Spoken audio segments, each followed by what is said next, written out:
ladies and gentlemen. My name is Abby, and this is my dear friend Karl. And welcome to In the Flow with Abbey and Karl. So, I wanted to introduce our guest today. First time I saw him on Instagram, it was a compilation video. Most of us walk, crawl before we walk. This guy was running way before he even learned how to crawl. So, Kandai, And welcome to your own podcast. Thank you for having me on. Karl, I knew that Kandai was special the first time that I saw him far steer. Yeah, and I still think he's the best hooker in Japan. So true. Maybe. All right, we got our jokes out of the way. We're good now. There we go. We're feeling ready. All right, Karl, kick us off. All right, well, we all know that you live in Japan. I mean, most people through Instagram know, but you've also told us you've lived elsewhere. Where have you lived? Yeah, so I lived in New Jersey in the United States. I was born there and I lived there for 15 years. And then when I was 15, I moved to Japan. So I'm in my 15th year in Japan as well. So maybe Wow. I got to figure out another country to spend the next 15 years in. Why were you guys in New Jersey? Say that again? Why were you in New Jersey? Why were you living there? Why did you, like, Um, how'd you yeah, my get there? parents were just, they were working they were working for Sony, and then they were in New Jersey for quite some time, and then I'm not really sure. It just kind of, they happened to be there when I was born. Did you speak fluent Japanese when you moved back to Japan already, or was it just like, okay?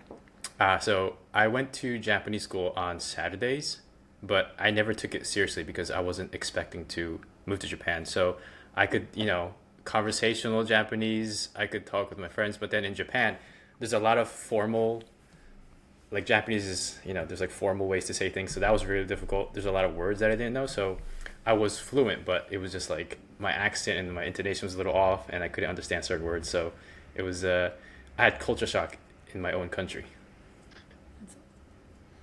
I knew you had some words that you would use when we would chat, and I was like, why does he know these words if he's from Japan? And it was very confusing Yeah. to me. So I'm glad we cleared that up. So, two countries. Very cool. Yeah. All right. Well, I guess I'll go. What is your movement background? Because I've seen some handstands occasionally thrown in there. What's your movement background before you got into rope flow? So I did a little bit of everything. I was actually bad at everything when I was in elementary school. I did like baseball for 3 years, but I quit because I was afraid of the ball. And then soccer, I don't know, I can't use my feet. And basketball stuck with me a little bit, but was more so like recreationally. I was bad, I'm like an Asian kid in America. It's like everybody's towering over me. So it was a struggle. And then I did karate for like 6 months. I think I have limited experience with martial arts, but I've been watching it a lot. So I kind of have like a knack for it, I think, just, moving my body. So even though I've had little experience, that's kind of like, it always comes to mind when I think about my movement background. And then the rest is kind of just training. So I train at the gym. I did a little bit of kettlebells, calisthenics. Not really great at any single particular one, and just kind of dabbling, trying to find something that I enjoy, something to get good at. Would you think that I mean, I rope know flow you. might open a new window for that? For the sports that I did in the past, Or even like a martial art? like if I would continue Would again, like martial arts. Well, like now that I know, because I don't have an athletic background, and I realized that after a while with rope flow, I was gaining things that I couldn't do. I couldn't take a free throw without jumping off the ground originally, and when Right. after rope flow, all of a sudden I could. So do you think if you started a martial arts now, do you think you'd still have two left feet, or do you think you'd actually take it on and it'd be easier? That's a good question. I think I would imagine that it would be easier, um, but just with like, actually, I can tell that it's easier because the way I can kind of like move my torso. Hmm. It's different after rope flow. That's one thing I noticed. It's a small thing, but It's a Um, really big thing. it is. It is.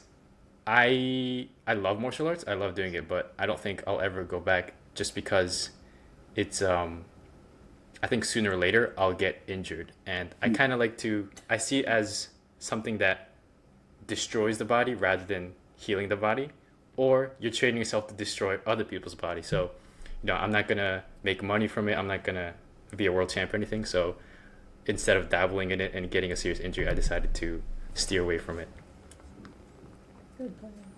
Um, well, okay, I have to know. I kind of know a little bit of your journey once you got started working with alpaca flow, but how did you start rope flow? Like, where did you see it in this whole world and Yeah. decide I'm going to do this thing where I'm not jumping a rope? So I was looking into biomechanics like a little bit just because I was dealing with some like pelvis issues, and I came across Way of the Rope, and he was Yeah. actually not, yeah, he was not talking about, I was watching a video on YouTube and he was talking about biomechanics or something, not necessarily about rope flow. It wasn't a rope flow video, but then like mid video he brought it up. So I'm just like, okay, so I don't know what this thing is, but if a guy who's into biomechanics is talking about it and he likes it, then it must be something. But I was not really interested, so I didn't really look into it anymore. And I think shortly after on Instagram I came across Edward Troyes, and he had a reel that said rope flow helped him like become strong and lift heavy, and I was like, there's no way, it's just BS. So I looked at it, and then apparently he had like a scapular problem, and rope flow helped fix it, and then that's how he became strong, and he lifts like crazy amount of weight. Yeah. So that's when I was sold on the physical benefits, because in the beginning that's what I wanted to know. What is rope flow Interesting. gonna do for me? And then I think the order was I went on YouTube, because I didn't know about Instagram at the time. Like, I didn't know that there was so much information on Instagram. What? I was the so same. I googled. Yeah. So YouTube was my go-to. I watched a lot of YouTube tutorials that were so. But anyway, I googled alpaca, or no, I googled rope flow. Not googled. I YouTubed alpaca flow. Sorry, I can't even talk Yeah. today. No, we got you found alpaca on Speaking is YouTube. overrated. Yeah. So I still remember the video. It was called like cinematic rope flow practice. It was Oh, I know posted that. it was posted in June, which is my birthday month. And it was just like, yeah, it was one of the greatest things I've ever seen. And I kind of knew, I think I talked about this before, but I sort of knew that I would do rope flow. It wasn't like I decided, or it looks cool, I might give it a try. It was like, oh, I'm gonna do this. Like, it's like I knew beforehand, and then that's So how how I long sort of found after it. you saw it? How long after you saw that video did you buy your first rope? I want to say it was probably within a week, or maybe it was that day, the following day. I don't really remember, but it was very early, or like very quick. What was your first So I rope? have a Who follow-up made it? question. I'll answer Carly's Go ahead. We quick. got so Go ahead. much. I know. It's Tim's Way of the Rope, the Golden Teacher. I bought it with his course, and I still use it. My like last two reels on Instagram are still it's that rope. Okay, so mine's a follow-up to that. That's perfect.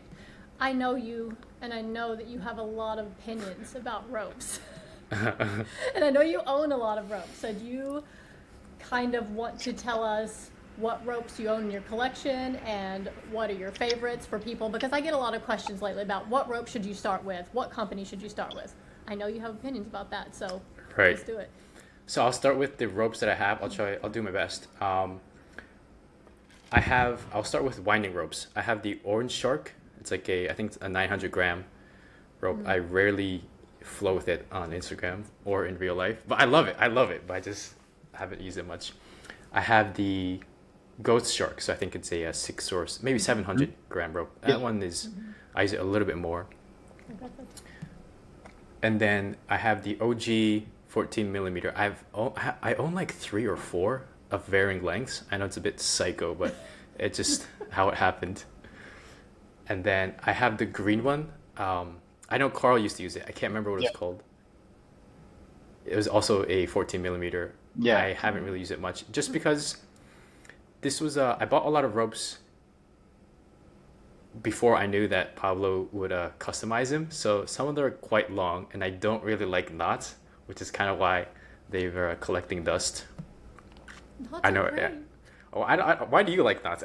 You not like I everything. don't It know. looks cool though. I don't know. It just gives a little bit more feedback on that side. I don't know. It's fine. I just always Wait, have do you it. have Carry on. do you have knots on both sides or one side? Just one. Always just one. Right, because I just don't like how it feels like lighter and heavier on. It's usually just Yeah. a length thing for me. I'm never happy with the length, so I'm like, just one knot will take care of it. No big deal. Right.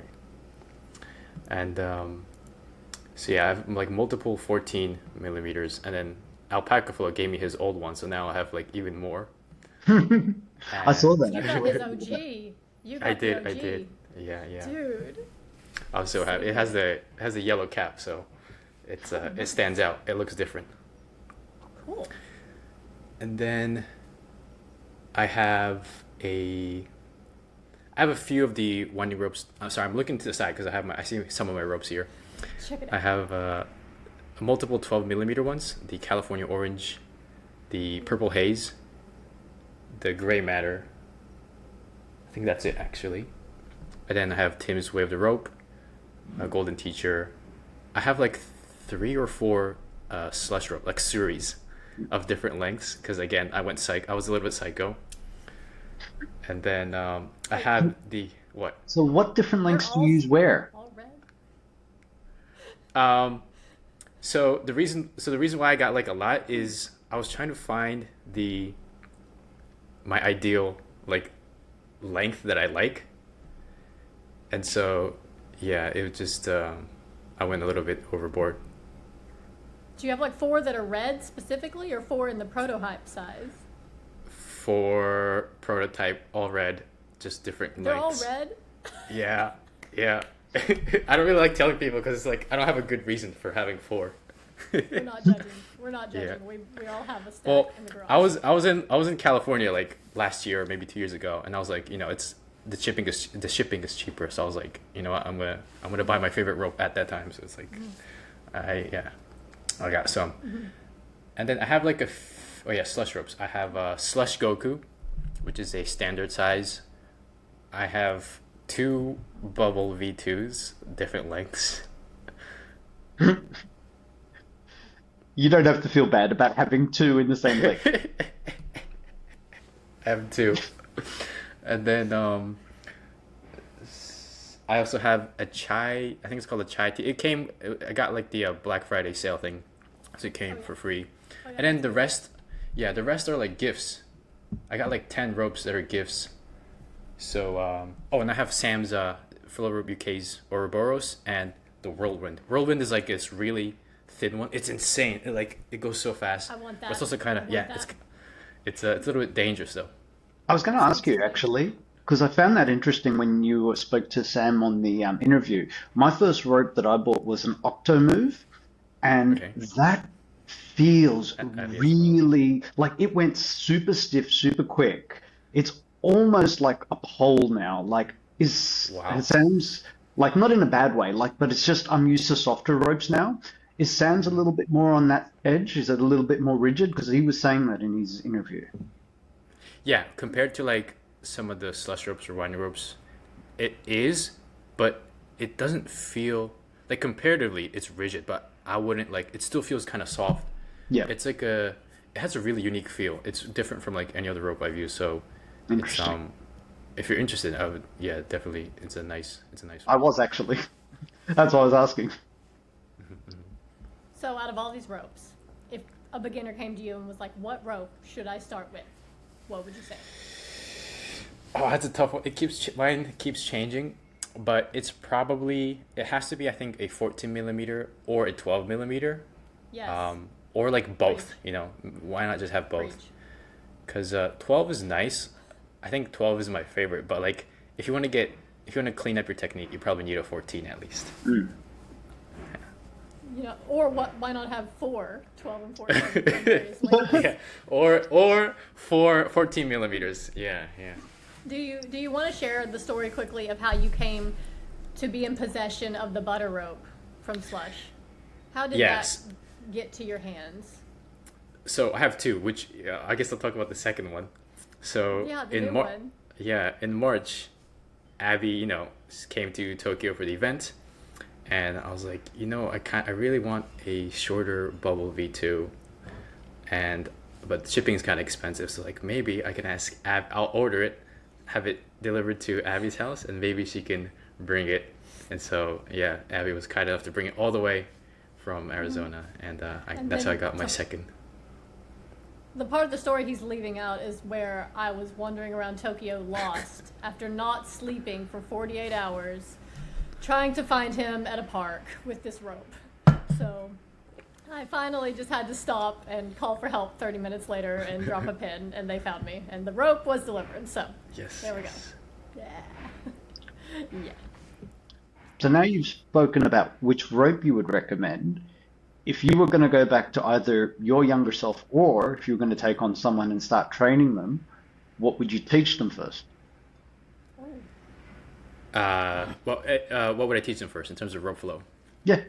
And what would you try to hopefully implement into them as a better focus for a good foundation? Because all of us three here, none of us are going to like sort of deny the fact that we probably were rushing to sneaks and stuff way before we were even comfortable with matadors and racing chases. Right. This is for someone that's completely new. Yeah, or even if you were going to talk to your past self before the first time you pick up a rope, what would you say? I like that. That's a good question. I'm trying to remember.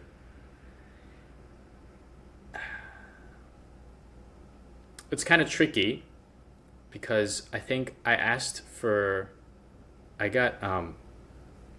signed up for Alpaca's coaching, I think less than a month since I started. That's So, what I was going to ask. How long yeah. until you signed up with And lessons then for him?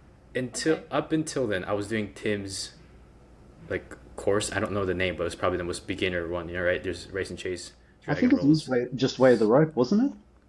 Probably, yeah. I guess he only has one, maybe. But so I went from video course to coaching. So I didn't really like at the time. There wasn't a lot of thinking or trial and error too much. So yeah, I'm having trouble answering and remembering, or what I would say to myself. I think for all of us on this end, we didn't know who you were, and then we saw you, and you were flowing at this like ungodly high level, and you're like, I just started, and we were like, what? Huh? How is that possible? So I think that's why we're curious, because you are so far ahead of where you should be at this point in your journey. It's like you were made to flow, you know? And so it was, I would definitely say your journey was accelerated compared to like Carl and I. I know Right, I've been right. flowing for 3.5 years, and Carl's been flowing for as well. So, um, yeah, I don't know if that's a question, but that's just an observation. So, It's kind of funny. It's I didn't realize I was progressing fast. Sinister gave me the idea of making that video like a 3-month progress. He's like, you're doing pretty good. You should post it. I'm like, okay, pretty good. yeah. And then I got like a bunch of comments, likes, follows. I'm like, oh, I guess it's pretty good. Yeah. Yeah, because like what? There's you. There's Andrew, who's gotten it pretty fast, and I've forgotten his name. But one of the guys that skip ropes has been rope flowing for like what 80 days now. Who loves it. Um, Japanese guy. yeah, and he has got like for a skip roper, he's got so much rotation and so much footwork that people in rope flow ignore for like way too long, Yeah. No, I agree. That's myself so included. interesting. Yes, that's interesting. Your flow, you turned right to footwork, and maybe is that because you worked with Sanisha up front? Because I know that most of us just shuffle around for a really long time before we understand that footwork changes so much of your flow. Right. I remember Sinisha told me like this one thing with footwork, but that was it. It was just like this one little thing. And that was kind of, and he made me walk with like the patterns. So it was kind of, I would say that like maybe the footwork in the beginning just came from like martial arts maybe, because I was comfortable moving around and I wanted to move, and then I kind of understood when I need to take a step. So I still you know, don't it was understand that. No idea. it's I don't know, it's just when he had me walk a lot with the race and chase, so I think that sort of dialed it in for me. That is the bane of my existence. Just walking the race and chase. I find that so challenging, and it's the most basic thing. So It's a maybe- overhand is harder. So it's I so find hard. Maybe to go back. Maybe that's where you should start with everyone.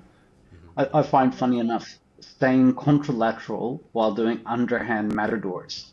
For some reason, my body after 2 steps goes isolateral, and I'm like, no.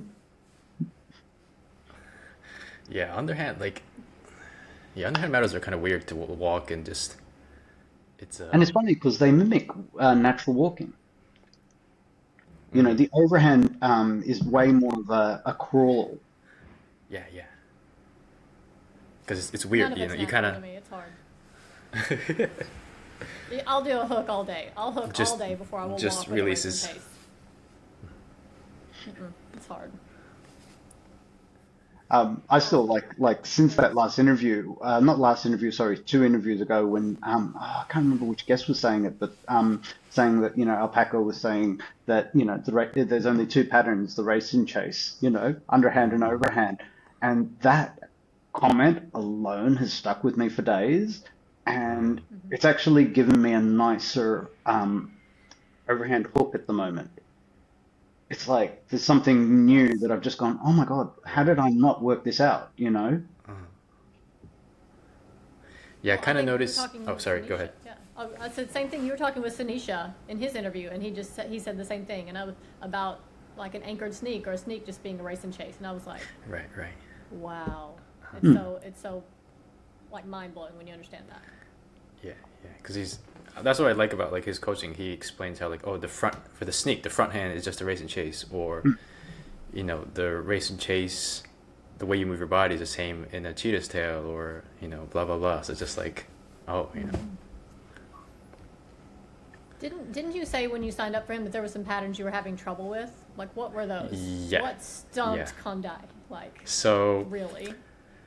well, the first pattern ever that I had trouble with was the underhand sneak, and I was watching YouTube videos, and I think just people who aren't really, they're fitness guys, but they're not rope flow people. They don't really understand the movement. So I jumped into alternating underhand sneaks.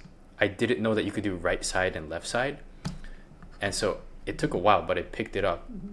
And so Sinisha had to teach me just the right side sneak, just the Just left one side side. sneak, and I could do alternating. So it was kind of weird, but that was I almost quit because I couldn't figure out the underhand sneak.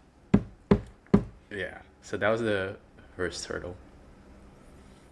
You know what's funny, actually? When I did, because I've done only 2 sessions with him, but it was the 2-point underhand sneak that I'd never thought of.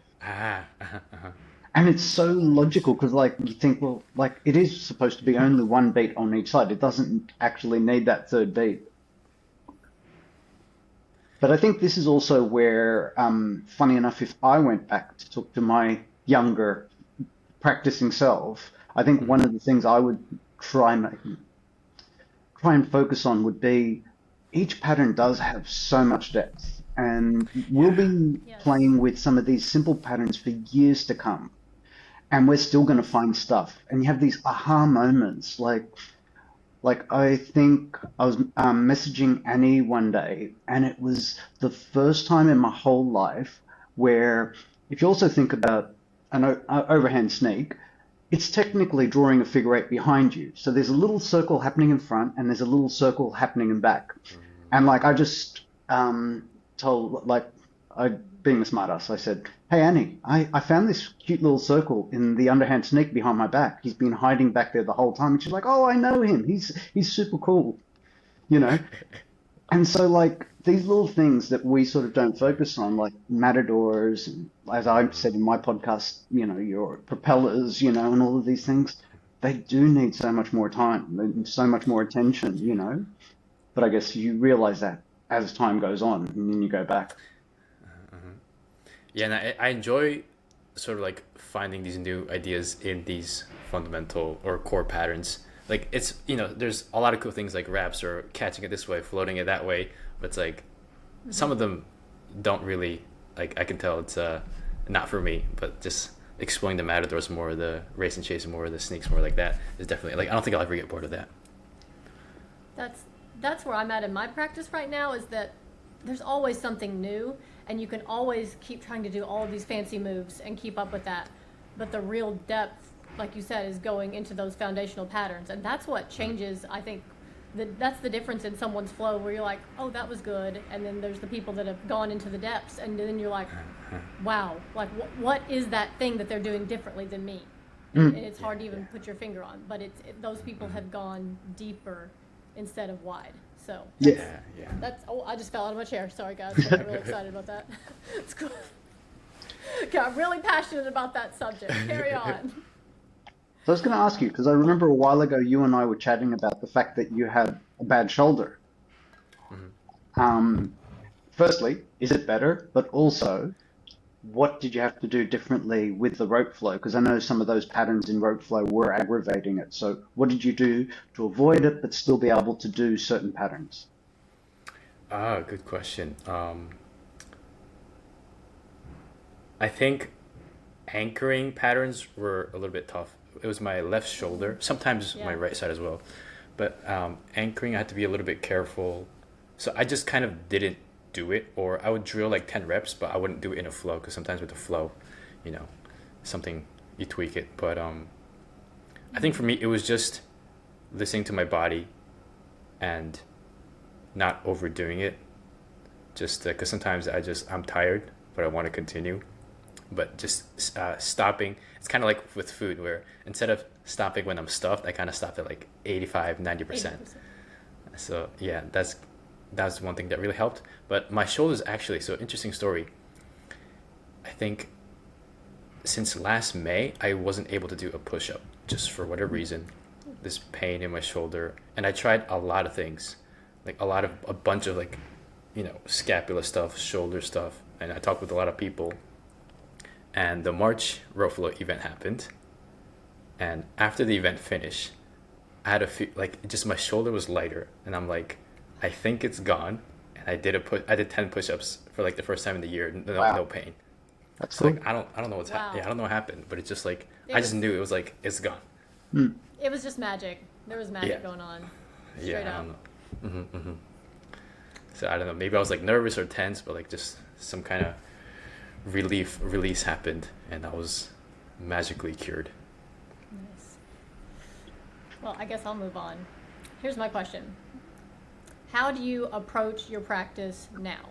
Are you more drill based? Are you more flow based? What's your mindset? And I know you also said that you and Nathan share some things in common. So what's your mindset, and how do you approach your practice now? So it does change, like every couple of weeks or every month, a few months. Yeah. Before the March event, I was pretty drill. I tried to drill a bit more.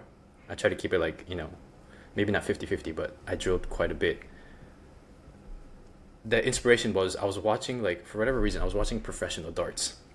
And so apparently I think like professional darts players, they don't practice like that much in a day. At least the videos I was watching, they practice like 2, 3, maybe 4 hours. I thought it was going to be like a 10, 11, 12 plus thing. But this one guy was saying like his routine at the end, he hits like every single target. And he called it like around the world. I'm like, oh, you could apply that to row flow. I could try to hit, every single pattern, which is actually a little bit unrealistic because there's just too many. Yeah. But I was like, all right, so I picked like a few. And so I had this routine where I kind of just start everything drilling. And there's, even with like a race and chase, there's different things you can focus on, right? Like the weight, you can focus on weight shift or the rope tension or keeping it close, keeping it low, keeping the rope path in as clean as possible. So I try to give myself like different themes while doing the same drill, just so that it doesn't get boring, and also maybe I can find something new. So there's a period of that, and then I would kind of, if I feel energetic, then I would flow, because flow it does take a lot. Sometimes it's a more relaxed flow, sometimes there's a lot of movement footwork, but yeah, it's if I feel energetic, I flow. If I don't, it might be like I'll probably still flow, but I'm more stationary. I don't move around. And then after the event, I just stopped drilling, and I was flowing like every single day. And now I think I've calmed down a little bit, and I think I'm going back to sort of drilling. And yeah, I don't really have a plan except that I flow almost every day as long as the weather allows it. And how should I say this? I realized, so when I do rope flow, like let's say I see Phil on Instagram and like he has all these cool things, and in my mind I want to see if I can replicate it or move like him. But when I go outside, I realize that my body just wants to move in a certain way, and it's not gonna look like Phil's, but like it's fine. I just realized that I want to move the way my body wants to move because that's most enjoyable. So every day I kind of see like, what does my body enjoy, or what is my mind curious about? Maybe it's dragon hugs, or maybe it's this. And so I guess the only plan is that I sort of try to figure out what my body or mind wants that day, and I try to just do that. That was my long answer. Do you always flow to music? No, not it used to be like 50-50. When I kind of like drill, I sort of prefer not listening to music for some reason. And then because I'm also interested in like Zen, and so when I drill, I try to keep it like, kind of music free. And then when I flow, Meditative. yeah. But I would probably say like I listen to music 60 to 70% of the time. I mean, I know for Carl and I, Carl, do you always listen to music, or do you have time, Carl, when you don't? I know you and I really vibe on our music choices, so that's interesting. So, yeah, like to me, like the music is the conduit or the channeling aspect of it. But saying that though, I think if there was enough of whatever that I felt like sharing, because it is communicating to some degree with body language or with body movement, There are days where I can pick it up, or sometimes if I'm at the gym and someone talks to me, I'll still be flowing. I'll just take my headphones out and be talking to them. Nice. Nice. Do you guys ever get tired like listening to music? Do you ever want to be like, oh, let me flow without music? Because that does happen to me. So I'm the same as you though. Drilling, I don't want any music. I want to be focusing on the drill, and it's very meditative. But then whenever I'm free flowing, I cannot express without the music. Like, Right, I don't know right. what I'm going for if the music doesn't inform that. So I'm kind of crazy like that. I think funny enough, even for me, even when not that I drill, I don't think I drill anymore, but like even when I did drill, I would just find something quite chilled, something quite meditative. Funny enough, quite zen. I played a little bit with like binaural beats as well and stuff like that. Just found places where you can just totally get lost without actually having a strong melody behind you, to sort of push you. Right. Because there are days, and I think Jeff was the only person that said it, is there are days where you really want to slow down and feel the rope, and there are days where you've got more energy or something is pent up, and you just want to, make sure that the grass doesn't like you after you finish blowing on it. Right. I struggle with that lately. Everything I do is very like, lately. I need to slow down and find my zen a little bit. I'm aware of that. Yeah. But, well, okay. So, moving on. Tell us. We know that you were a huge organizing force. And for those who weren't there, they have no idea how much you did behind the scenes. But tell us how you feel about the final product of the global meetup after all the work you put into it, and how you were feeling after it all went down. Yeah. I think I mentioned a little bit in my Instagram post, but there was always this worry about how people will like it. I think one of the challenges was that, well, the curriculum itself. So people, we want it to be welcoming for people who aren't as confident, but then people that already, can flow or row flow to a pretty high degree. It's like, it can't be just, there's got to be something for them as well. And so it was like, how do we balance that part? And Miho just took care of it, Miho and the coaches. But it was still kind of like on my mind. Like, I hope, people are going to like it. I hope people are going to like it. And at the event, I heard people at the event and on social media, I heard people say that, like, I forget what they're saying actually, but like how they enjoyed it. It was one of the best days of their life, and like there's just people saying thank you. So it was just a relief to hear all of that. But yeah, I can't take too much credit because Miho, she did a lot as well. Obviously. Yeah. She was unreal, but you were a huge part of that, and just I think that what you all pulled off for the global community was just the start of something far more expansive than we had ever imagined, and I can't wait to see where it goes. So it was very cool. That reminds me, because it felt, how should I say this? It kind of felt like just a one big event, but Sinisha was saying, like, during the event, that it's just he was saying something like, this is what did he say? It was like we're leaving an impact bigger than we realize, or something like that. And it's like, Yes. I was thinking about, I'm like, that's true. Like, it was just it really was a special event. So I was happy that it happened. What was it like for you finally meeting all these people in person, and was there anyone, I think I know the answer to this, but was there anyone that really made an impact on you after spending time with them? What's the first part of the question again? What was it like finally getting to meet all of these Flomies in person, and then like whose practice really Right. did you identify with? Yeah, I mean, it was kind of like I was almost starstruck a little bit. It's like seeing your idols, people that you followed on social media. obviously. Except, It was yeah, me. of course. was me. But it's also, but it's not like, it's different from like meeting a celebrity, because celebrity, there's always like a wall, Well, not that I've ever met a celebrity, but I think that was a lot of those. so it's like, you meet these people, but then there's just like, they're like your friends, so it's just like, Yeah. it's not like this wow, it's an honor. I mean, it is an honor as well, but it's also, hey, we're friends. So that was nice. And then impact, what's it? Phil, good flow Yeah, comes to that's what mind. I thought you'd say And that. yeah, it's because I was lucky enough to sort of flow with him, a few times at a park, and the way he just kind of gets into his flow, it was different. He was just completely immersed, just in his own world. He got his music playing, and to me, like, I don't think I've ever seen someone look like they enjoy rope flow as much as Phil. And so that kind of like energy just rubbed off on me. I'm like, so I came out of the event loving rope flow even more, from like, seeing how Phil approached it and how he flowed. So it just became more fun, and that was probably like one of the biggest takeaways.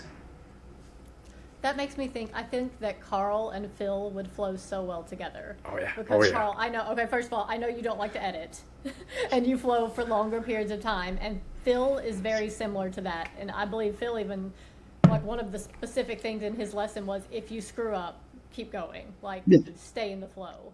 Yeah. And I feel like you would have a similar philosophy on that. Like, It gets easier, I feel, over time. Much like anyone, if the rope came free from one hand, you get frustrated and you break yourself out of that free flow. But one of the posts that I shared recently, Theus from Denmark, commented, because I let the rope, I think I was doing a snake and the rope came over me, and I don't practice mic releases or releases of any sort, so I just sort of flicked it and grabbed it halfway up the rope and just went straight back in. And he's like, dude, the level of coolness was so high, and I'm like, I just didn't care. I wasn't trying to be cool. I wasn't trying to be nonchalant. I just ceased to care now, because it does. Uh-oh. Karl, I just got a notification that your part stopped recording. Nice. All right. sort of. All right, I think, yeah, he's back and he's recording. What I was trying to say was that free flow aspect We're back. that we speak about, we don't speak about enough, is it's the part where you do play, and at least for me, that's where I found a lot of my transitions. I didn't learn them from other people. It was more like, all right, let's just see what fits. And let go and just be, like I did have some people teach me or show me sequences which helped sort of start me up, but it is such a vital thing, the free flow aspect of it.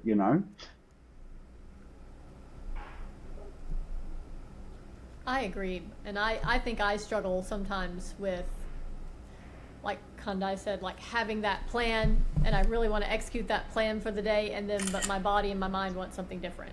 And that's when, you have to do what Carl's saying and you just play. And that's where I think the true like healing of your body, mind, and soul comes, not from perfect technique or drilling, which is also important. Yeah. So it's so multifaceted. I can't even wrap It my is. mind around it all. Yeah.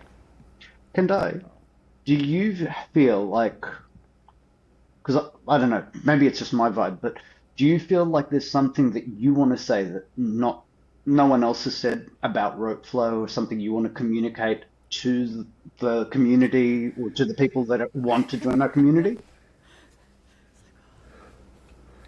That's a very good question. I feel like I have something. Let me think. That's a big question. It is. It is. I think one thing that comes to mind is I think having fun. I mean, it's kind of obvious, but having fun or figuring out how to enjoy your practice is probably the most important thing, because then you'll continue. And if you continue, then you'll get, good eventually. And so it's funny. I was just talking to someone because he asked me, but if you're I would sort of advise against grinding some like a pattern or a move that's kind of out of your reach, just because it's frustrating. And if you just if you just refine and what do you call it? Just pick the low hanging fruit. Eventually, your skills will expand, and it'll kind of come effortlessly. Like just one day, you might be able to get it after 5 minutes. Whereas, if you try to learn it prematurely, you might be grinding it for 4 or 5 hours, and it still kind of looks sloppy. You can't put it in your flow. So, and it's not that fun, I think. So, yeah, I think sometimes people are a bit not critical, but they look at the flaws in their flow, and it's like, oh, I still can't do this, or I feel stuck. It's boring. Like I've been through that as well, where it's like it doesn't really need to be like that, because rope flow it's this fun thing. There's no competition. There's no obligation. There's no rule that says you have to do something. So it kind of just like maybe the only pressure really comes from it's all self-imposed. So I would say that like you're allowed to sort of let that go and let the practice be whatever you want it to be. Progress at whatever speed you want to. You don't have because it kind of sounds a bit weird because I did progress fast, but if you focus too much on speed, I think it takes away a lot of the fun and the joy and just like the discovering things for yourself. Because that's that's one of the things I enjoy, where I'm playing with the idea, and even if I didn't invent it, it's like, oh, I figured out how to do this or that. And so I enjoy less of, I still watch people's flow, and if there's something I like, I might steal like a move or an idea, but I don't really like to study a flow in depth or completely, what do you call it, mimic multiple sequences, even though I probably still do in the past or consciously or unconsciously. So it's just kind of like, yeah, I guess the point is just enjoying it, letting go of those pressure that you put on yourself, and then just progressing in a natural way. It doesn't have to be fast, just sometimes slow is better. And so I guess that's one thing that I think about occasionally. Do you think that, like with the community as it is now, I know I've talked to a few other people about this, but how do you think social media plays into that pressure that we feel to like get good fast and to get all these fancy moves when we should just be focusing on the nuance of race and chase?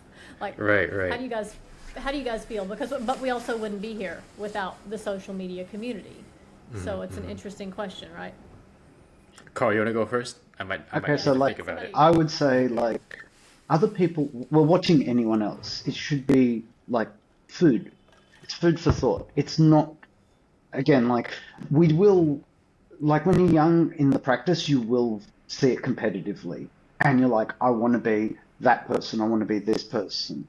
And I actually spoke with someone recently who's still at that point where they're and don't get me wrong, I admire you two highly in your practice. I admire a lot of people, but I've lost that point where someone is a master and the rest of us are students. We're all just students. We're all on the same plane. Some of us have worked harder for certain things and some of us haven't. And that's totally up to you, just as Kandai was saying earlier.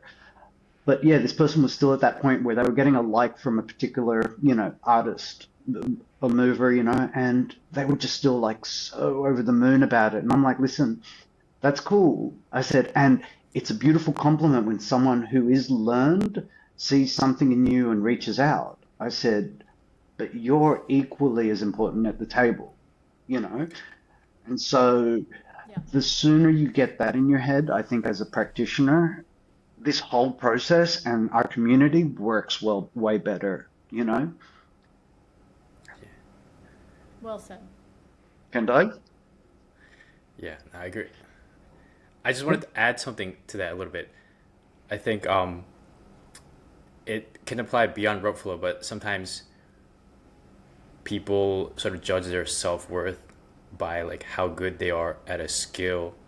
And it's like, in a way, it's understandable because like, yeah, if you're good at something, maybe you've contributed more or you bring value to people. But it's like, I would, hope that more people are just kind of like, their self-worth isn't determined by whether they're good at a particular skill. Like it's not really relevant. So that's kind of what I wanted to add to what Carl was saying. What about you, Abby? And Social media is such an Abby will be honest. Yeah. Abby struggles with that a lot, and I think I've spoken with you about that before. Probably both of you. I've slid into your DMs and been like, I'm having a hard day with the social media. But I think that's when I struggle with comparison, and I think that anyone that says they don't is not telling the truth at some point, because I think that is to be human. And to be dealing with this interesting thing called social media.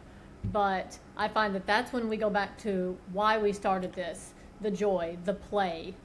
And that's when I put on that music that speaks to my soul and I remember why I do this. And that's usually when my best flows come around anyway. The less I try, the more I just get in the flow. So, but I think also it's important to be honest and to have people that you can be close to and talk to about these things, like when you're having a Yeah, hard of day. course. Like, I don't know if people know, we're like actually friends. And we chat a lot. Like, I think I chat with you guys in the DMs more than some people in my real life. Same here. I should probably text my friends more in real life. But anyway, yeah. I think social media is an interesting thing, and I'm grateful for it. But it's a learning thing for all of us too. Mm-hmm. So.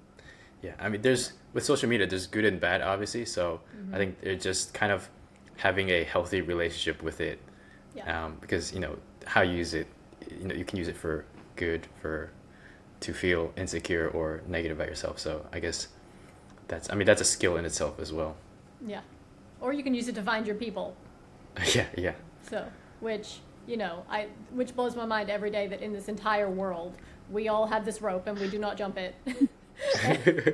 And we have all come together on this crazy thing on the internet, and we have found each other. Like, it blows my mind. So I'm really thankful for that aspect of it. Yeah. Okay, so Because I brought it up in a... no, go for it. Go ahead. No, I was gonna say I brought up previously how like I almost quit one time because I'm just like, what am I doing as an adult swinging a piece of rope around? But it all worked out. I'm happy. What am I doing? What actually started that? Like, was it just the fact of the logic of rope flow, or was it like a pattern or a sequence that you were learning and you're like, wait a second, what am I doing? Yeah. I want to go more into this. This is interesting. Yeah, I think it was just I'm trying to remember. I probably just liked rope flow so much that I was spending.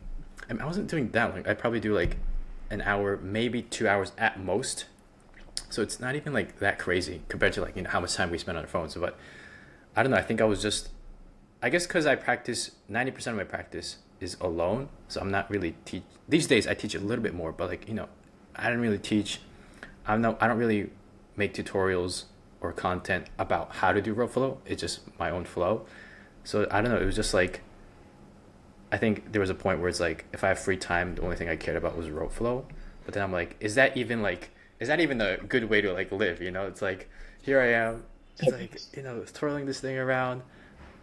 And it's like who's benefiting from me doing this? But I didn't really think far enough, and I think it was just I guess I just have that's kind of my personality. If I'm into something, it's like I think to myself like, is this even good for me?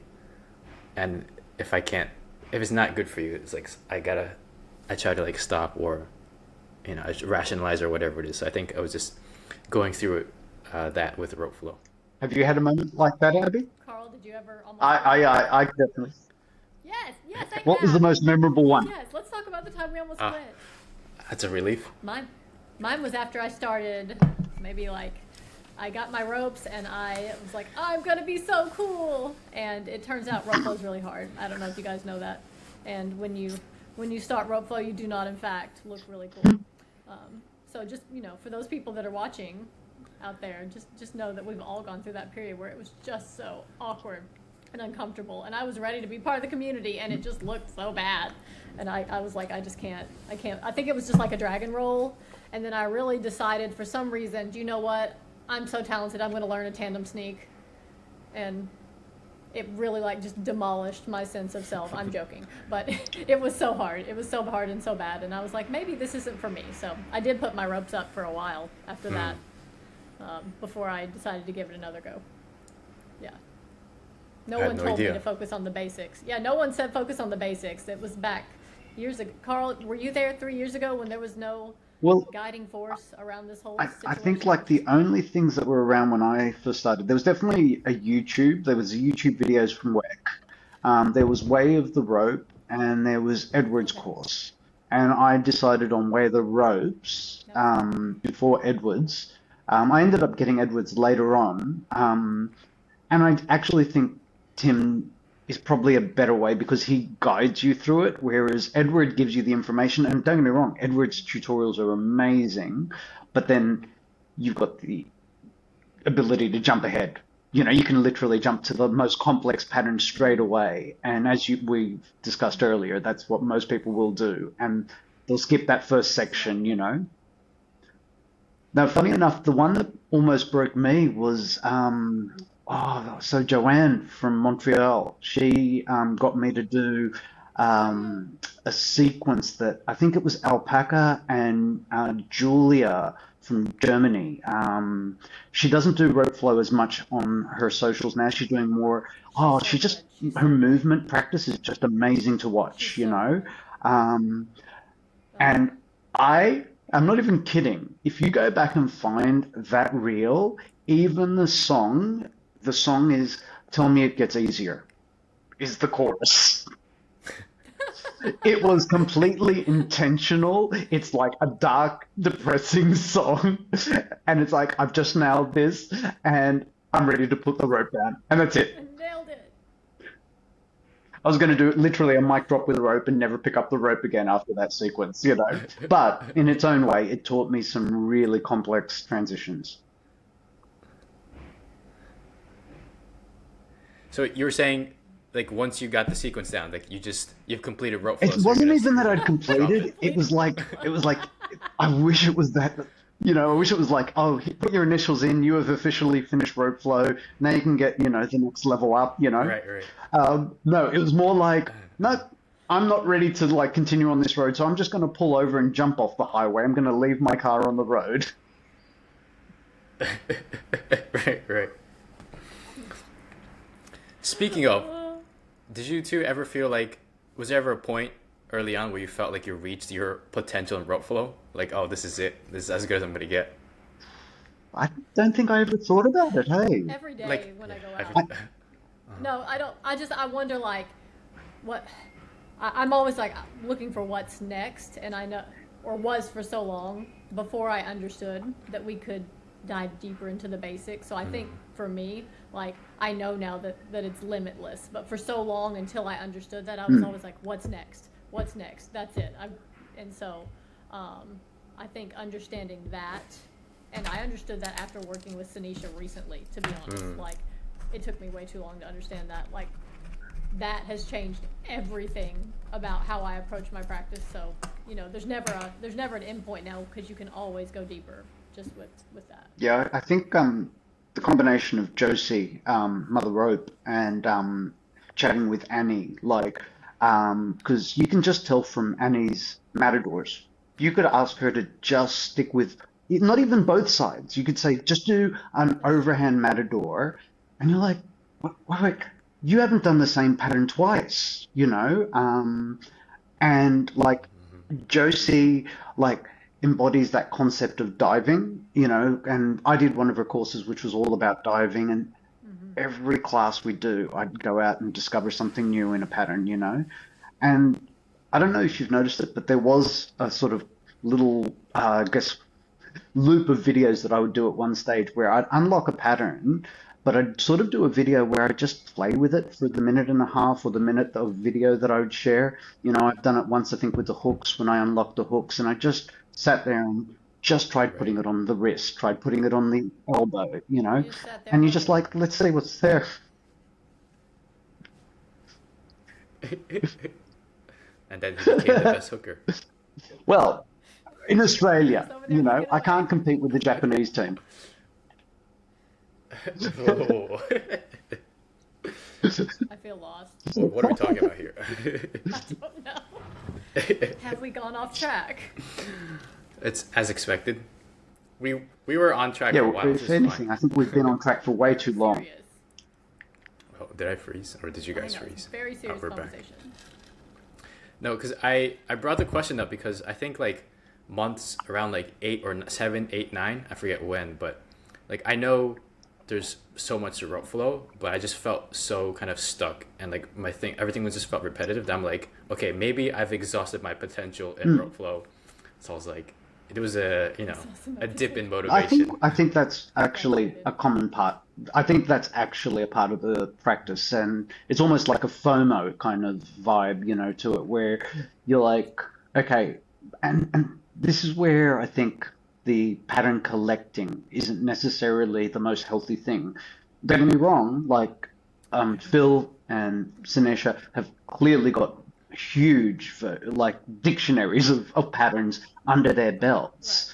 But well, funny enough, you watch Good Flow, and like Good Flow can sit there just doing like a mullet, and it's not just a single mullet. He's doing 4, 5, 6 in a row, you know, and like getting into that place, that's actually a nice place to go. Like, not enough of us, you know, like I'm definitely guilty of it.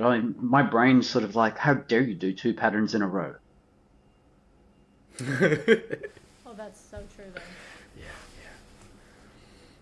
No, yeah, I agree. The Phil kind of like seeing his practice opened my mind up. Well, I was like, oh, I can spam patterns. It feels good. Well, I think that's why I gave you guys that underhand challenge a while back, where I was like, just, you know, I gotta do just that. play with it, because Yeah, me too. I think I was like sitting there that's playing. the stuff that I got from Josie, you know, like you know, obviously Sinesa with the original overhand matador sort of heavy patterns that he did a while back, and underhand matadors have been my biggest challenge, funny enough, like in the sense of like not doing them, and this is going to sound weird, but getting to know them. You know, I don't feel like I know the underhand matador. I know the overhand matador really well. We're best mates. We go back this far, you know, like, but like, it's like I still don't have that same level with the underhand. And that was the day that I decided to play. It wasn't so much just a challenge for you guys, but a challenge for myself to grow in that area. Right. I forget I have the. Oh, go ahead. I have a question. So, I don't know if this is specific to me, but since you all been flowing for a while now, do you find that when you go out and you just feel on top of the world after you have flowed, but then you explore, dive deeper into your practice, and it's 3 months later, and you go back, and it's almost, is it hard to watch your older flows after you've grown so much, or do you enjoy watching yourself during those times when you thought you were awesome? But, you know, you obviously have room for growth. Like, how do you feel about watching your old stuff back? You go first, Kandai. I'm going to Kandai, let's start with Oh, I'll go first. Okay. Yeah, you go first. Did you ever Um, look bad though? I don't really know if this applies to you. I'm sure I did. I do look back occasionally, just because. But even yeah, so this is kind of weird. I have flows from like a couple months ago that I still really like, and so I'll kind of like look back on those. I guess it's selective though, because I'm sure I have terrible flows that I never look at them. So yeah, I guess I keep forgetting your question. Do you like what? I'm trying to rephrase this. Like sometimes it alarms me that when I thought I was doing so well, three months later I watched that back, and I'm like, oh, that was terrible, or not that. Obviously, I've grown so much since then, and now I struggle to watch it back because I see how much room there for growth there was. But at the time, I was like, oh, that was the best thing I've ever done. So I don't know. Do you? I guess Carl. No, I is there totally ways get you it. enjoy watching your Like own I've stuff, had a or few in just off the top of my head, that and I find funny enough. Okay, so here's what's funny for you. So if we were going to put like this is the my most recent reels, and this is my sort of from a few weeks ago, and these are my ancient ones that it's that midsection that bothers me more than the right at the bottom. Okay, oh, because interesting. I guess like there's a magic that happens like when you're connecting with the music in particular. And it's like when you listen to a track too much, and it's like you get to this point where you're like, but then I think as it ages, you realize the process, like we're incrementally getting better every day. This is the idea of practicing daily. It's not because you need to drill, it's because every time you pick it up and just even play, you're going to incrementally move forward, even if you're just doing the most simple of things. That whole idea of doing the one punch 10,000 times versus doing 10,000 punches once, And so I'm getting kinder to my sort of younger self in this practice, because I realized, I mean, I went back and watched the first video I posted only because I think Marius said something about it. And it's in my stories. I'm at the beach.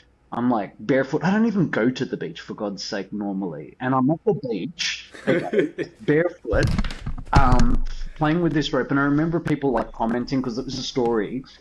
And so you had the DMs and people were like, oh my God, what are you doing? It's amazing. And I'm like going, like even back then, I'm like, what are you talking about? I'm still an idiot in this practice, And I go back and rewatch it now and I'm like, you know what? You were an idiot, but that's okay because that was a part of the process of getting here. It's way better, for I example, I agree. I think it's comparing it to myself, because that's where I think that your post, Abby, that you shared, I'm still quoting for months after you shared it, where that coach turned around and is like, don't try to be the world's best. Try to be your best. Because oh when you try to be yes. the world's best, everyone's in competition with you. Whereas when you're trying to be your best, you're only in competition with yourself, you know? And it's so much more healthy of a process to sort of think of. Mm-hmm. Hmm. And I think I shared that during a time I was really struggling with it all. So I'm so glad you reminded me of Oh, that. look, honestly, I still thank you secretly. So if your ears are ever ringing, it's probably because I'm telling someone else the story. It was very very important to hear and important to Well, I remember. think all of us have gone through it. Like, I think all of us, we could probably have a time in our timeline, or we've probably had chats with each other about it, where we've all struggled and we've all been human. And that's where, like, that's after Jeff's interview a couple of like podcasts back, that's where it's like, yeah, well, like, even if there is that one, second, where I'm not happy with a move, it's not clean, or there's a release that like something falls out of my hand, stuff it, just post it. Who cares, you know? Obviously, good flow set it as well, you know? Yeah. I need to work on that. I Me think too. funny, I still cut it out. you know what I So think bad. it Cut is, it out. funny enough, though? It's just, it's that accepting the imperfectness and realize that that imperfectness is what Yeah, creates your style. I mean, it sounds corny, and that's so true. you know, Alpaca said it recently, but what was a mistake is now, you know, a variation. Hmm. I love that. Well, there's one thing that we really haven't discussed. It's the elephant in the room, um, and it is the bag. Yeah, It's the bag. Oh, I was like, what are we talking? The yeah. bag. It was gone. The plastic bag was Oh, gone. so the bag broke up with For those you. that don't, yeah. I guess so. Yeah, it left me because I'm still here. Should we I'm give still some waiting. backstory? Some Sure, people sure. might not understand the bag. So I think there was a period of time where Kandai floated in front of a tree, and there was a sad little plastic sack stuck in the tree for months, yeah, it was a months while. and months. Yeah, yeah. And then at some point, this sad little tree turned into a cherry blossom tree, correct? Yeah, yeah. And the bag flew away, but the bag did. became such an important part of our conversation somehow. Yeah, because that first reel, I think I got like a lot of the comments were about the bag. I was like, what about my flow? It's just one bag. It's just a bag. Yeah, no. Uh, well, that was my most important question, so I'm glad we covered that. Yeah, and that was Alright. what do you call it? I was floating in a park, and this old man approached me. He I guess he knew the history of the park. He was like, you see those trees over there? They've been here like 30, 40 years. And that was the plastic bag cherry blossom tree. That blew my mind. I was like, there's something to that story now. That Yeah, there's like a deeper meaning to this. It's to yeah, the bag there's more depth somehow. now. There is somehow. Hopefully it'll be back. Yeah. Hopefully someone will put another bag up in that tree. The bag or the okay. What The this bag. is the bag. I meant to bring you one. I'm sorry. That was It's from the United States of America. We have really really good bags Oh. here. I've got a I'll bring I've got a that. question for you both actually. What, and it'd be interesting because you're both like got your own different practices and your own lives. What do you think, or where have you seen rope flow sort of subconsciously, not even consciously, bleed into real world? What do you do? And you catch yourself and going, hold on a second. I didn't do that naturally before I rope flowed. Because I definitely noticed that I move a lot How about you differently. start? I catch myself, obviously, when I cut hair, like my footwork is actually like, I think I'm doing footwork and without even realizing it. I'm like literally Are doing you? like half spins, like to get my colors and stuff like that. I love And it. it's like, it's, You get it. Sometimes yeah, you yeah, got far steer, exactly. near You know, steer. like I actually have a service, whether you want a fast steer fringe or a near steer fringe. Wow. No, but like honestly, have you guys noticed the movement in general, how you use your body? Have you seen bleeding from one to the other, you know, sort of like a natural transition? And you're like, wait, hold on a second. I didn't used to move like that. And now it's sort of becoming sort of intuitive.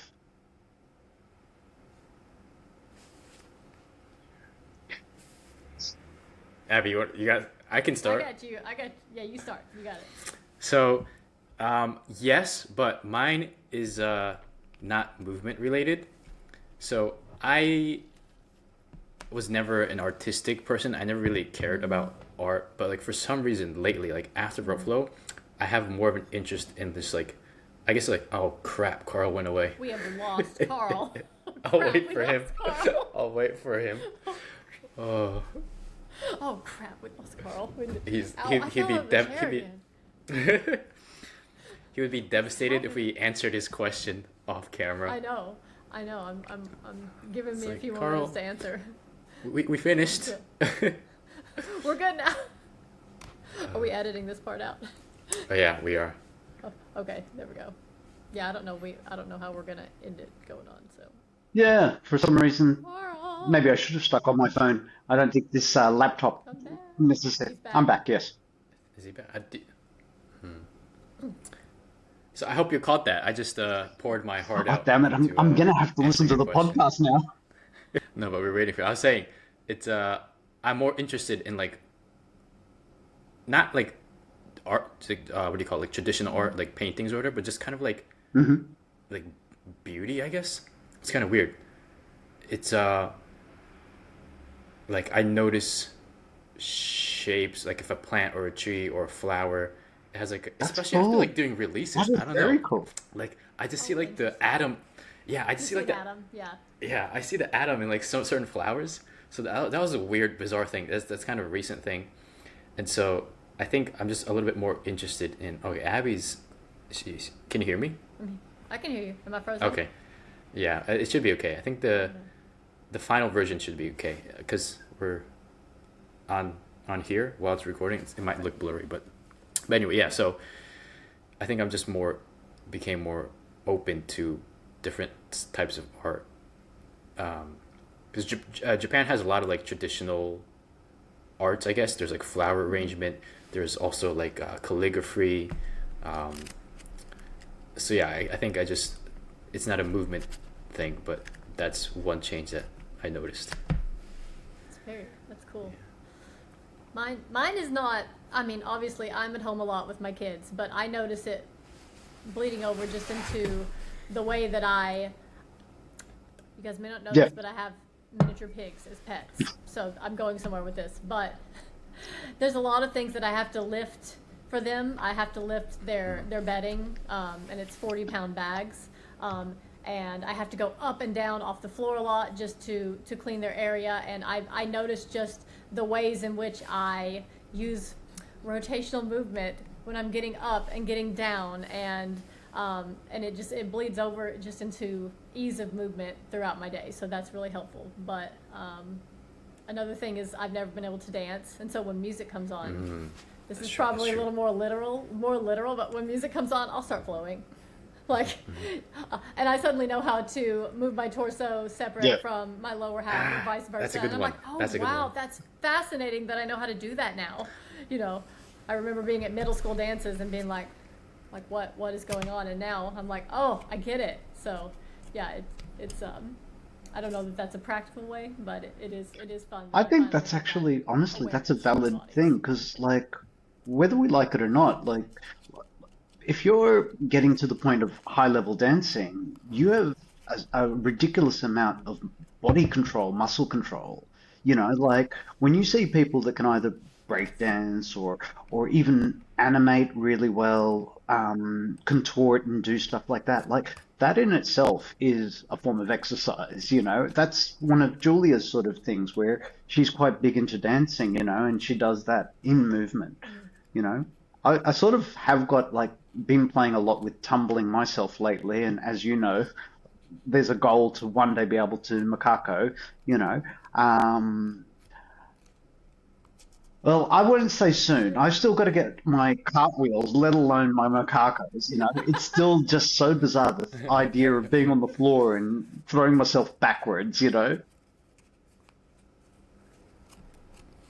Yeah, Oh, tough on the very. mind. I was Very. telling Kandai before we started, there's one move in my program at the moment that's sort of a breakdancey move where you've got your arm on your side and then you've got your knee on your other like your knee on your other elbow and you're holding your legs up in the air with your head close to the floor. And I'm like, maybe I'll eventually record it and post it in stories, but at the moment it kind of looks like a car crash.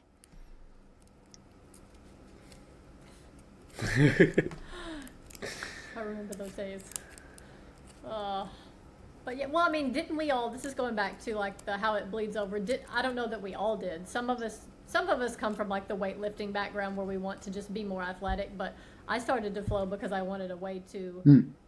a form of self-expression that because I couldn't dance, and I found that it was like, oh, so it having that having that vehicle now does bleed over into other parts of my life just because I'm able to express myself I'm more. in the same It boat doesn't as you, really seem totally, Abby. that's Like that's I've really difficult. eternally been the guy wearing headphones and bobbing his head, and then getting embarrassed when someone sees him bobbing his head on a train or a Yeah. bus. It's like, oh, I've been caught, you know? Yeah, yeah.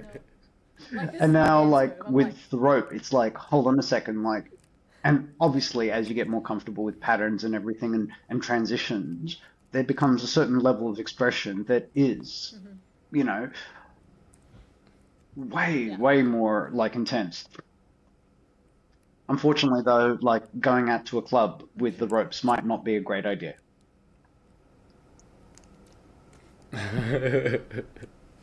I don't know. I think it would be a good experiment, I social actually thought experiment Oh with you yeah, go rope of to an course. outdoor dance. festival because Oh, that that's would true. at That's least true. give you the space. You know, you could get your distance from the crowd. The music's loud enough. You don't really need to be up near the speakers, and you could just pull your rope out and just go hell for leather. Yeah. That could be entertaining. I think Wait. Slash does that sometimes. Yeah. Yeah. Yeah. Yeah. Carl, can you see Abby? Oh, all right. For some reason, I can't see Abby, but it's all good then. I see Abby. Oh, yeah. All right. Well, I'm gonna refresh my. Okay. Actually, never mind. It's not a good idea. All right. I'm just gonna. Okay.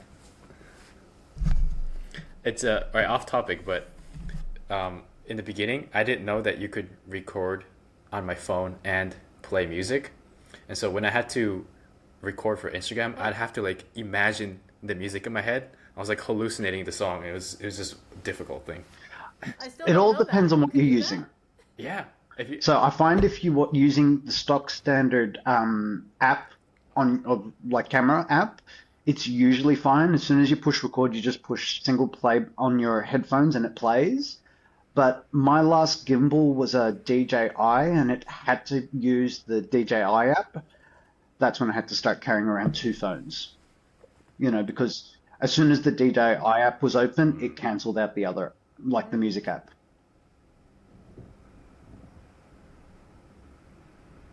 I use an old tablet to play music. I set it in the window. Yeah. And If you have an iPhone, I think you should be able to. Yeah. Oh. I'm really bad at the technology. You're good So, at editing though. yeah, because that's fun. Because you get to look awesome. You get to, you get to cut out the parts where you were Like bad. seriously, You know, the three or four reels that I like posted as like edits, I was like, I do not know how Abby does this. This is actually going to stop me flowing more than the rope. This is like the hardest Yeah, pattern. yeah. Abby doesn't want to talk about. I spend too much time doing that. So I literally, I Look, the probably won't problem even mention is how I much time think I spend it. I editing don't. Oh, because I will. oh, Abby disappeared for a Oh second. no, Abby, But yeah, like I'm back. I find that like I'm back. I'm exactly the same.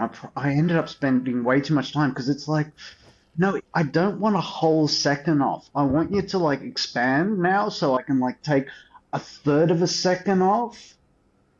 And that's already bad enough when I'm trying to just pick a minute and a half, you know? Like, and Instagram, I know I probably should use edits, but Instagram's like, you're at 91 and you're like, come on, come on, come on, come on, get to 90. And it's like 89. I'm like, no, no, go back, 92. Can you not stop somewhere in the middle? Like, do you not know? Like, you'd assume Instagram by now would actually have a clean 90 cut because all reels are stuck at 90 seconds. You know, you can't really go over musically. You guys, I use like What do 40 you apps. use? Do tell. Tell me how many apps I use. Oh. I record Hmm. for like, and I'll have like 30 minutes of footage, and then I Hmm. put it into an editing app called Perfect Video Yeah. because I like it better than edits. And then from Perfect Video, I export and it goes into CapCut, and there we do the camera tracking. And then from CapCut we export, and Interesting. then it goes So into when you edits. film, do you It goes film into edits. It goes there. like quite zoomed out so that you Yeah, can use the edit like the tracking? I do.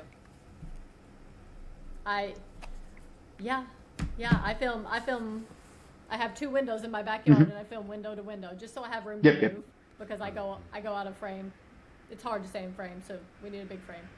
And then my cat zooms Interesting. in for me and moves it Yeah, yeah. around. Well, like Last that was my done. reason for buying a gimbal, That's my so I could technology. have that tracking. I just learned about a You gimbal. don't I even didn't need even to know what that was. go too expensive. Like honestly, I think the one that I mean, Price obviously point. I'm talking Australian, but I only spent about 200 Australian on Insta360. I didn't even go for the Pro version. And there was a bundle that came with a little clip-on camera that's got a light on it, and a camera that's supposed to have AI in it, and it seems to track pretty well.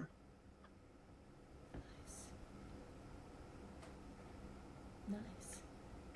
Kandai, where do you set your camera up? Do you set your camera up on the ground? I Your used angle is to. really. Yeah, I used to. Now I have just a tripod, but I've never messed with the camera tracking, so that would be my next, that would be a good step. I'll make you a tutorial. Yeah, yeah, because I like half the time I'm out of frame, Well, so I'm I just think like, the whole crap. tracking thing, other than obviously looking better, what it does for you, because and everyone said this, and I'm sure both of you will agree. Once the camera goes on, it's really hard to get into what I would call real flow state. Like, I don't feel like it's a rarity that I get there. Yeah. I do get there sometimes, but it's a rarity. It's always more like an 80 to 90% at most.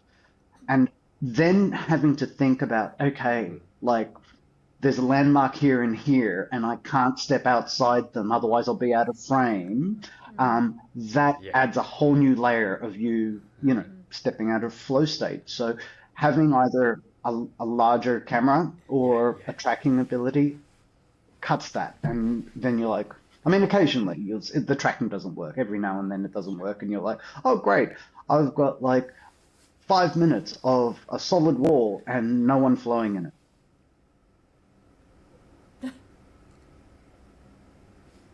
Yeah, that's a very good point though. That's what appeals most about getting a camera tracking. Get that pure I flow. was actually thinking the other day, just for a laugh, I was going to do it, but I ended up avoiding it because I think while I was waiting for my new tracking camera to come, I had to just do the old, find a place, put the phone, record, and I recorded this flow. I think it was close to work, and I spent at least 80% of the video off camera. But what you could see was a little red rope just coming in from the side occasionally. And I was just going to say, like, finally unlocked, like make up some move and just post a video. That would have been hilarious. Yeah. Finally unlocked. 360 Hakuna Matata. Oh, now you've got to come up with that move. Yeah. 360 Hakuna Matata. Oh, it's a catchy one. Seeing you've been asking everyone, or starting to ask everyone, what do you do for fun outside of rope? Ooh, that's a good one. Outside of rope, I used to. I mean, I like movies, but it's not like I watch a movie every week. I like walking, like, just exploring Tokyo on foot. And I'll go to like cafes once or twice a week, just kind of like relax. But it's row flow is number one. Everything else is kind of like it's I guess it's secondary. It's still important. It's still fun, but it's like I would say row flow is the most fun thing I do. Yep. I work out too, but like I don't know. It's like As a I don't got as much a to say about that. How do you feel about barbells?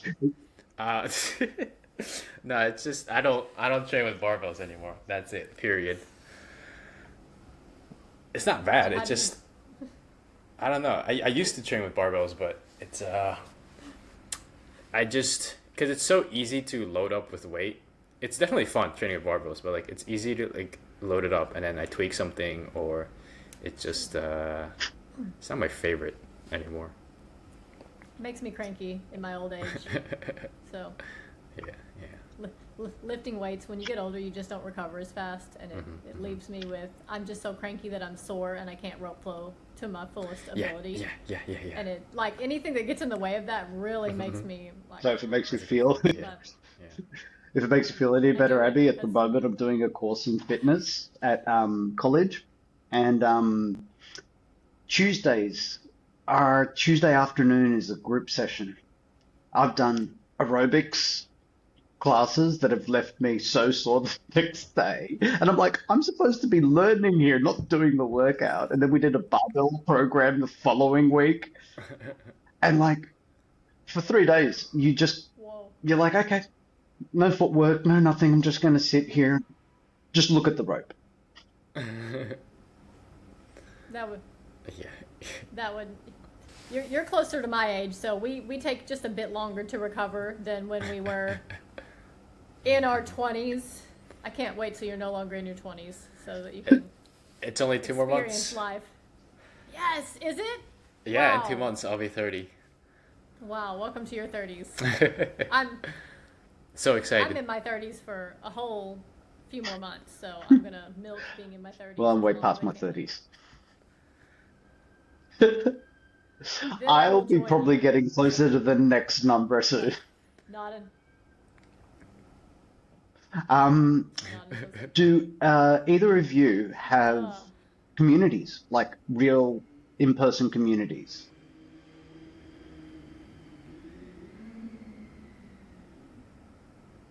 Are we I do raising your not, hand? but no, I was just saying, I know that you do. I do not, but Yeah, I mean, we have communities in Tokyo.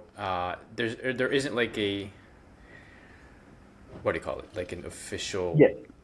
like there aren't members, you know. It's just whoever wants to do rope flow will do rope flow. But yeah, there is it's growing Do you definitely in think that Tokyo. benefits you more? It's growing. Everyone's getting Having good. that like in-person, like rock up at the park, especially for days where you just want to move and not have music? Yeah. Like having a community. I'm not sure because like still Yeah. most of my practice I'm doing it by myself. And when I do Yeah. like meet with other people, they want me to teach them. So it just becomes like a teaching thing.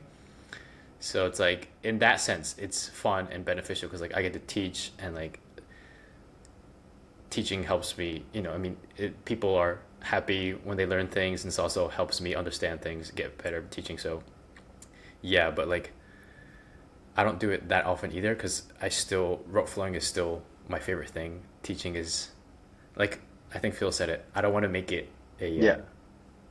feel like a job. So I'm Yeah. just kind of careful with that.